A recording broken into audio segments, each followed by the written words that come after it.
Okay, so everybody knows that the people of Israel, the political class of Israel, the citizens of Israel, are big fans of the Mad Max franchise, and they're doing everything they can to bring on the foretold apocalypse seen in that film and the world that comes after. They figure they're already desert dwellers; they're ahead of the game. So Israel, according to Iran, bombed its embassy in Syria, killing a top commander.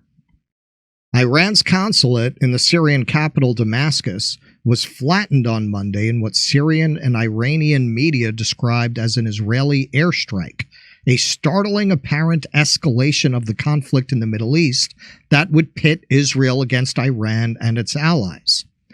A Lebanese security source speaking to Reuters said one of the dead was Mohammad Reza Zahedi, a senior commander in Iran's Revolutionary Guard Corps. Iranian state television said several Iranian diplomats had been killed. Israel, which has repeatedly hit Iranian targets during the 6-month war in Gaza, declined to comment on the incident following its usual practice, otherwise known as go get your fucking shine box. Iran's Tasnim news agency said 5 people were killed in the Israeli strike. Syria's Sana state news agency reported an unspecified number of deaths and injuries. Iran's Tasnim news agency said 5 people were killed in the Israeli strike. Oh, I see. Since the Iranian-backed Palestinian faction Hamas's attack on Israel on October 7th, Israel has ramped up airstrikes in Syria against Lebanon's Iranian-backed Hezbollah militia and Iran's guards, both of which support the government of President Bashar al-Assad. This is from poster Firas. Iranian consulate in Damascus was bombed by Israel, assassinating senior commander Mohammad Reza Zahedi. There are unconfirmed reports of 3 Iranian generals killed. Now who's the terrorist here? Who's goading a full-blown war in the Middle East? Do you condemn Hamas, Keaton? Of course, yeah. We condemn Hamas. But let's look at this footage.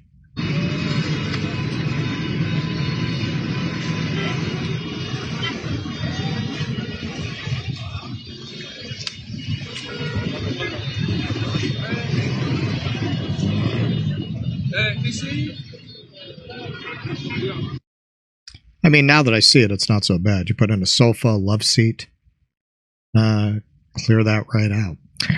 Breaking. Israel bombed the Iranian embassy in Damascus in broad daylight. This is a severe breach of the Vienna Convention and a violation of Syria and Iran's sovereignty. Israel wants to engulf the entire region in war, death, and destruction with Western weapons and support. You know, seems to be a lot of that going around. You remember how Ukraine tried to convince everybody that Russia had intentionally bombed Poland?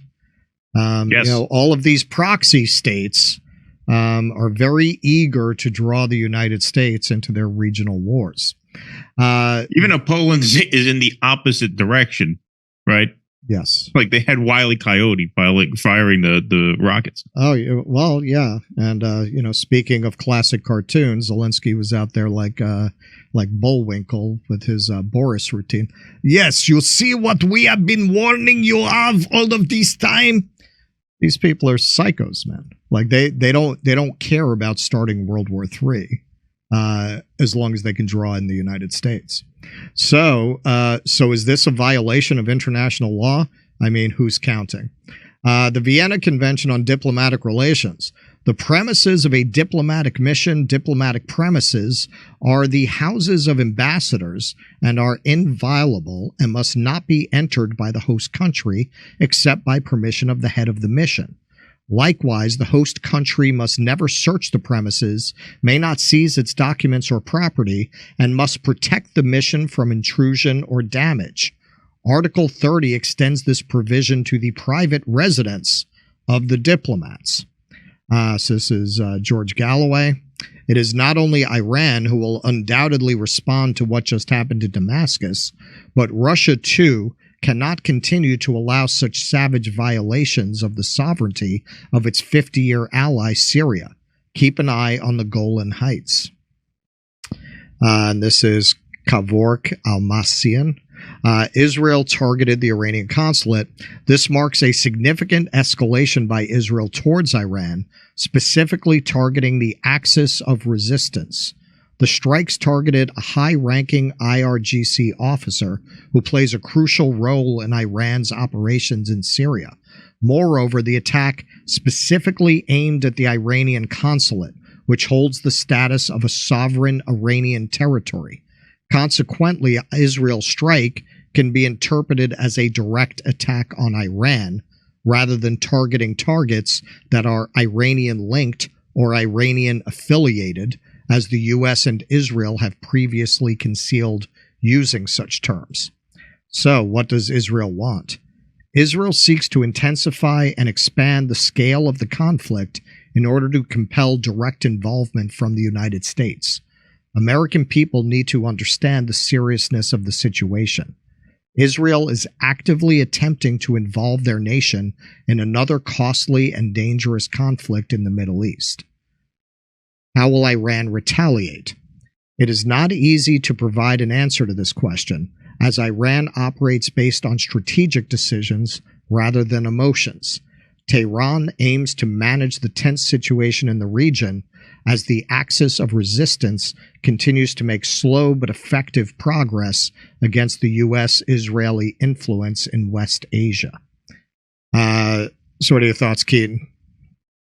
Well, this is just more evidence, even more evidence, that all of these disputes between Biden and Netanyahu, quote unquote, of these past couple weeks have just been for show. Because what this tells me is that Israel is fully confident that we have their back no matter what. Otherwise, they wouldn't be doing this. Right. Like if the last couple weeks of tension were actual for real tension, then they might think twice before doing a thing like this, right? If they think we're going to start conditioning aid, right?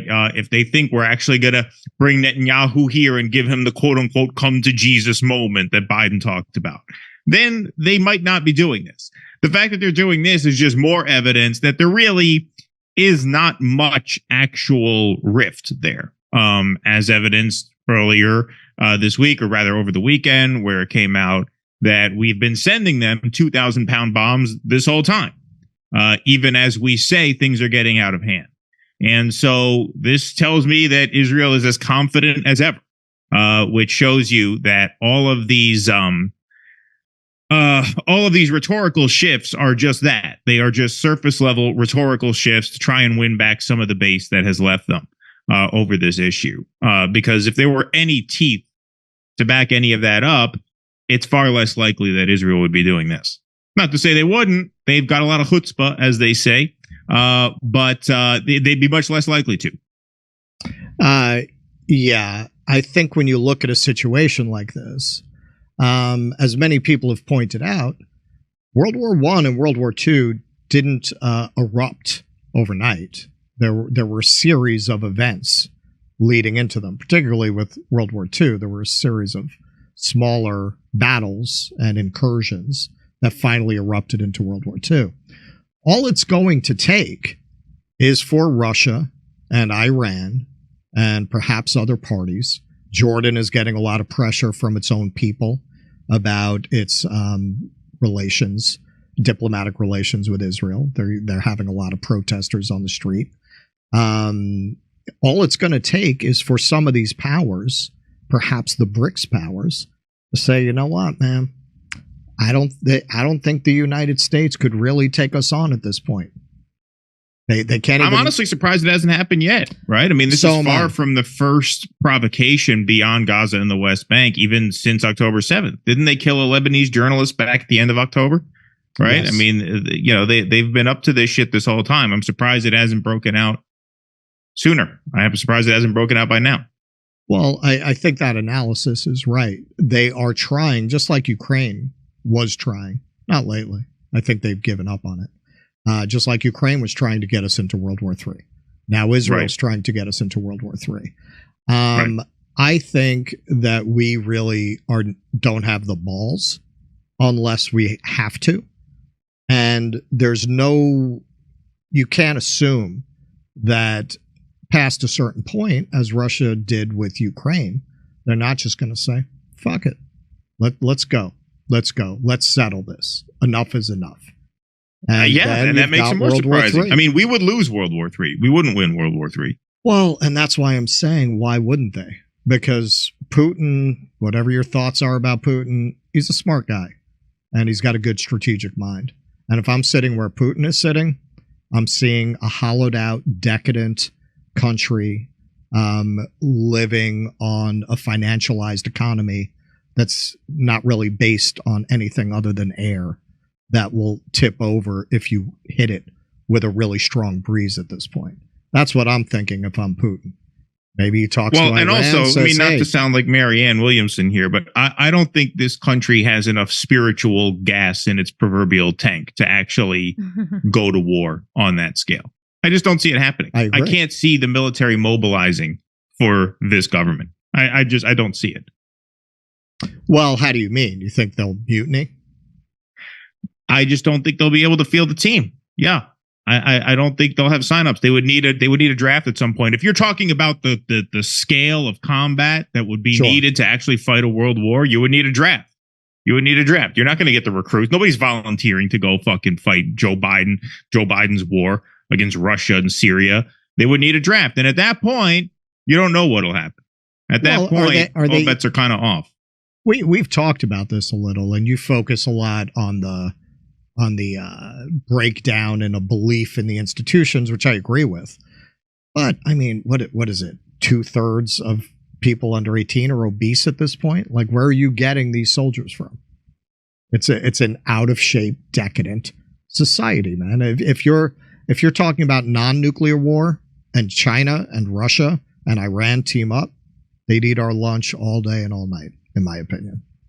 Yeah, and I think, those two things are not as disconnected as you might think. I think part of the reason, it's a fat and decadent society is because it's a society that lacks any real purpose, any real sense of meaning, right? That's when people let themselves go.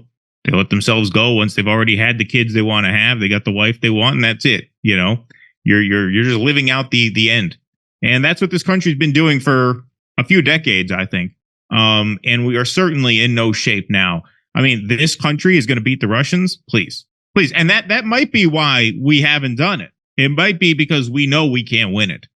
And we know that a conflict on that scale would probably usher in the kind of multipolar world that we're no doubt walking towards, but that would just accelerate it. Right. Yeah, I don't think it would take a lot to collapse the United States at this point. So up next, which MREs are the tastiest? To you, Misha.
If I were Rabbi Shmuley and diddle-diddle-diddle-diggle-diddle-dum, all day long I'd diddle little bums. If I were a Shmuley man, I'd peddle all my dildos, dreidel dildos, selling dildos with my daughter and her mum. If I were a Jewish bully man, I'd be digging with a dildo in my bum.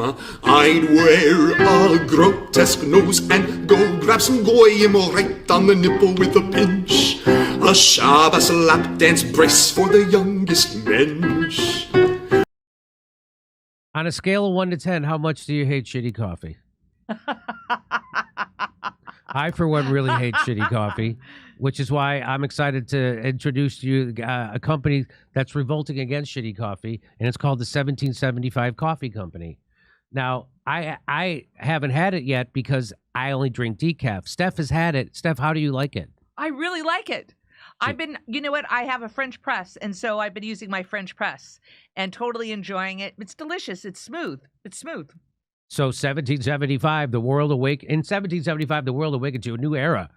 And now it's 1775 Coffee Company is bringing you a coffee that embodies that revolutionary spirit. Crafted with passion and precision, our beans are ethically and exclusively sourced from the finest coffee beans farms of Bolivia. Didn't know that. 1775 Coffee Company's farm-to-cup journey ensures the highest quality of authenticity and sustainability from start to finish. With each sip, your palate will recognize and appreciate the dedication and passion that goes into crafting this single-sourced brew. 1775 Coffee Company takes pride in offering customers a truly exceptional coffee experience with their premium coffee collection. But their dedication to this revolution extends beyond the realm of taste. Safeguarding freedom of speech is critical right now, which is why 1775 Coffee Company has joined forces with Rumble in defense of one of our most fundamental rights, freedom of speech. Coffee that's sure to awaken all your senses, including the sense of freedom. So choose 1775 Coffee by going to 1775coffee.com/litter. That's LITTER, and use the code LITTER for 10% off the checkout on your first order. 1775 Coffee, brewed to perfection, crafted with revolution.